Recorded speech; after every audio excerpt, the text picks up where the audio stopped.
Assalamualaikum warahmatullahi wabarakatuh. Selamat pagi para netizen di mana saja Anda berada. Salam opini rakyat.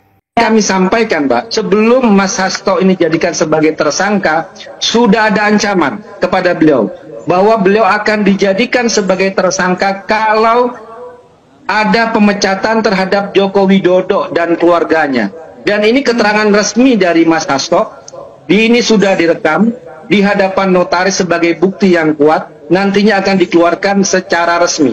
Jadi ini ingin sampaikan bahwa kasus ini benar-benar kasus hukum, kasus politik, politisasi hukum, ya. Dan dengan itulah kami di PDI Perjuangan sendiri, bahwa yang sekarang menjadi tersangka bukan Hasto Kristianto sebagai pribadi, tapi Hasto Kristianto sebagai Sekjen Partai Demokrasi Indonesia Perjuangan.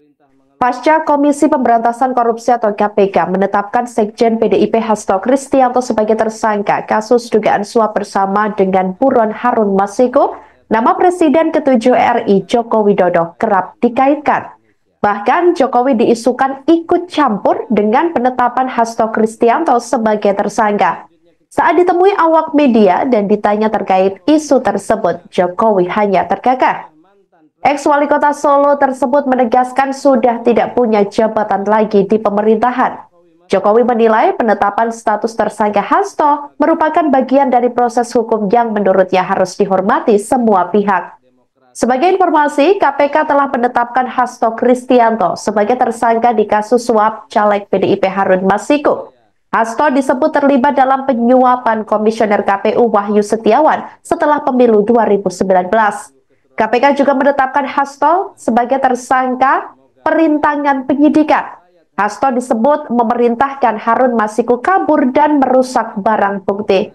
PDIP tak terima dengan penetapan tersangka Hasto saat ini. Mereka menilai hal itu sebagai kriminalisasi karena Hasto kritis terhadap pemerintahan Jokowi sejak tahun lalu. Hal itu disampaikan oleh Ketua DPP PDIP Roni Talapesi pada jumpa pers di kantor DPP PDIP Jakarta pada Selasa 24 Desember 2024 lalu. Demikian netizen berita hari ini.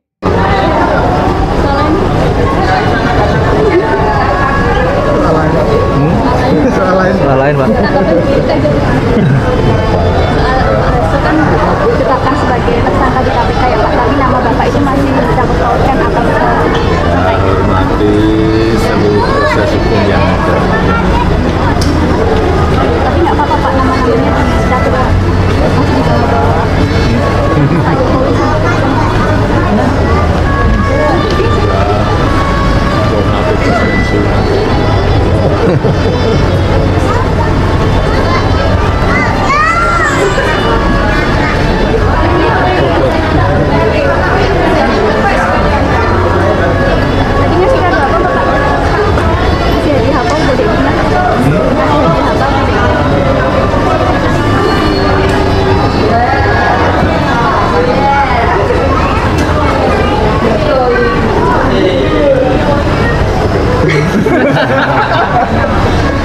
belum ngasih. Hadiahnya yang penting itu doa, kebaikan anak, kebaikan cucu. Ex-penyidik KPK Novel Baswedan mengatakan Sekjen PDIP Hasto Kristianto sebenarnya sudah diusulkan menjadi tersangka sejak tahun 2020 lalu.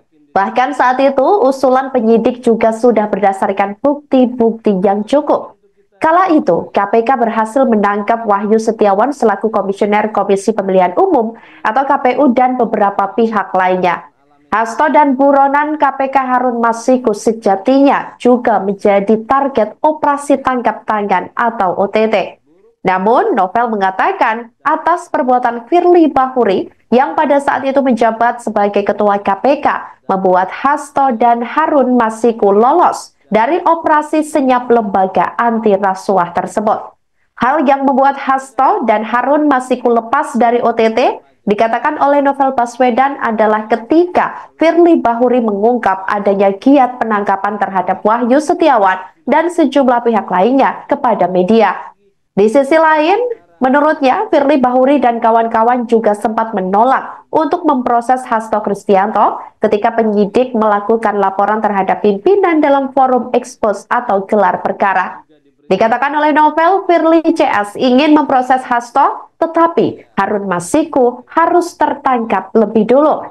Namun pada kenyataannya, dikatakan oleh Novel, tidak ada kesungguhan dari Firly dan pimpinan lainnya untuk menangkap Harun Masiku.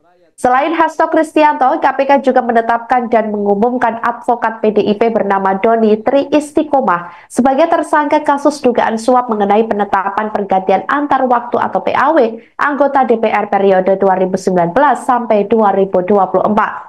Selain kasus itu, Hasto juga ditetapkan KPK sebagai tersangka kasus dugaan perintangan penyidikan atau obstruction of justice. Hasto disebut membocorkan OTT pada awal 2020 lalu yang menyasar kepada Harun Masiku. Dia juga diduga memerintahkan anak buahnya yakni Kusnadi untuk menenggelamkan ponsel agar tidak ditemukan oleh KPK. Tidak hanya itu, Hasto disebut mengumpulkan beberapa orang saksi terkait perkara agar tidak memberikan keterangan yang sebenarnya. Sekian saudara, apa pendapat Anda? Silahkan disampaikan di kolom komentar. Terima kasih telah menyampaikan. Kasus Hasto ini sangat politis dan kelihatannya seperti titipan. Apakah Hasto siap? Sangat siap.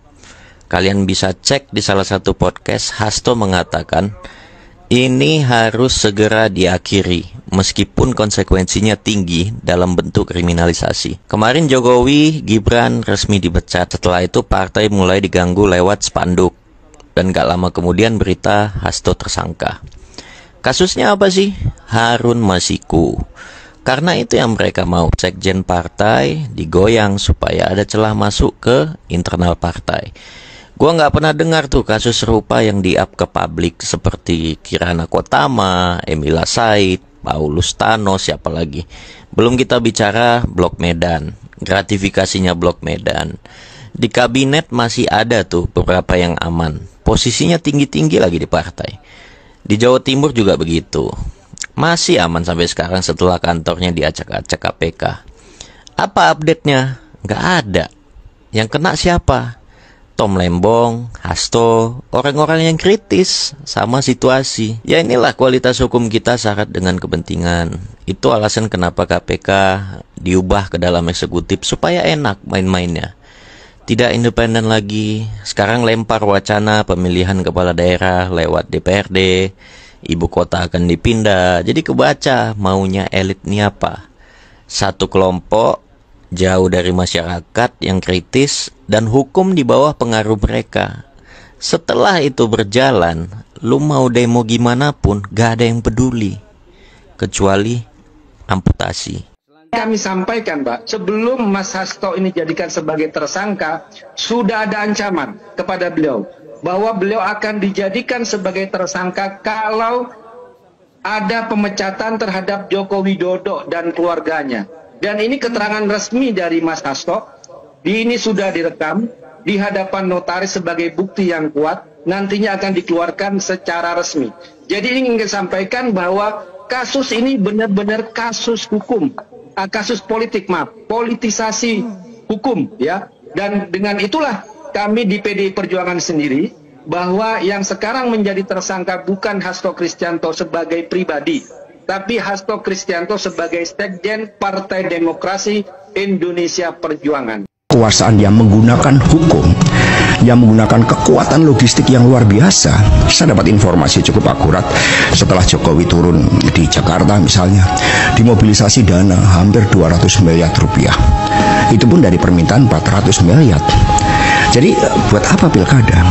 Kalau semuanya sudah mencoba untuk disetting, dibuat dengan cara-cara yang sepertinya demokratis, tetapi di dalamnya penuh dengan suatu skenario yang membungkam kedaulatan rakyat. Seorang Edi Rahmayadi, seorang Letnan Jenderal TNI Angkatan Darat, seorang pasukan infanteri, hanya untuk kontestasi mau mengeluarkan duit dari rekeningnya saja tidak bisa. Oke, rekeningnya Pak Edi. Rekeningnya Pak Edi punya dana. Oke. Itu mengeluarkan rekeningnya nggak bisa. Pengusaha yang dekat diteleponin oleh Partai Coklat. Ini kan sudah pembunuhan. Untung aja Pak Edi nggak marah sebagai seorang infanteri. Sehingga beliau ya udah Pak Hasto, biarlah kami percaya pada Allah Subhanahu wa Ta'ala kalau menghadapi tekanan-tekanan seperti ini. Gitu, karena saya nggak ingin menciptakan ketegangan, nanti terjadi pertarungan antar sepatu Lars. Itu kan sikap yang sangat dewasa dari seorang Edi Rahmayadi yang berhadapan dengan Bu Nasution. Kemudian juga yang abu-abu ini, mohon maaf saya sampaikan Pak Tito juga Mendagri, karena begitu banyak laporan terhadap penjabat kepala daerah, tapi beliau sebagai sosok yang harusnya bersikap tegas, itu kan dengan intelektualitasnya luar biasa nggak berani di dalam menegakkan penjabat-penjabat gubernur, penjabat kepala daerah yang dimobilisasi di Jakarta. Mana ada tindakan?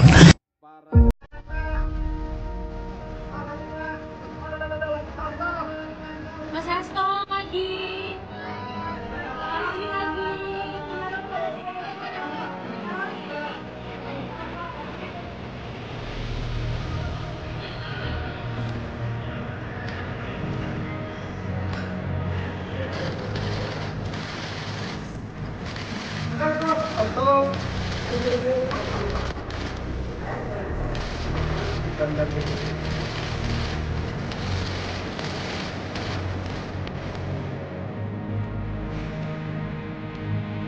Jadi saya bilang sama Hasto, udah nggak usah takut. Nanti kalau kamu diambil, aku pergi ke Kapolri. Aku bilang gitu. Coba pingin apa ngomong si Kapolri itu. Gak ada yang berani, nggak berani. Saya bilang kalau Hasto itu ditangkap, saya datang. Ya, saya nggak bohong. Kenapa? Saya ketua umum, bertanggung jawab kepada warga saya. Dia adalah sekjen saya. Dari Korea beberapa bulan yang lalu 30 investor, dari Jepang kurang lebih 40 investor, dan dari Singapura 120 investor sudah ke sini. Kalau kita ketemu sama orang yang ngomong begitu ke kita, nggak usah pakai ayat Quran, nggak usah pakai hadis Nabi, nggak usah pakai kata Imam Syafi'i, kata Imam Hanafi, langsung tempeleng mukanya, lepak. Kaget.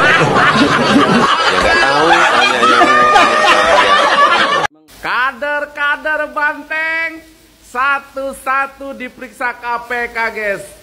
Mungkin saja bakal dikerangkeng. Anak-anak jenderal yang belum follow akun ini, guys, di follow dulu ya, agar berita tentang Pak Prabowo tidak tertinggal, kawan. Mantap, guys. Satu lagi yang kena imbas dari perkara korupsi penyuapan Harun Masiku, kader Banteng, yaitu Pak Yasona Lauli, mantan Menteri Hukum dan HAM.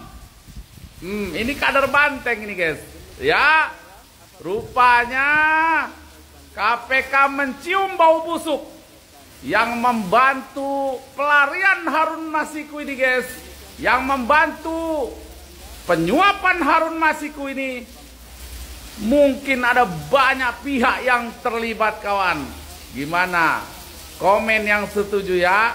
Komen yang setuju kalau kasus ini dituntaskan, kasus ini diselesaikan, agar korupsi-korupsi, tikus-tikus nakal di Indonesia musnah dan punah, kawan. Yuk, tinggalkan jejak, follow, komen, dan share, guys. Menyala anak-anak jenderal. Pum, pum, pum, meledak, bos. Demikian saudara, apa pendapat Anda? Silahkan ditulis di kolom komentar. Terima kasih telah menyaksikan video ini sampai selesai. Salam hormat. Wassalamualaikum warahmatullahi wabarakatuh.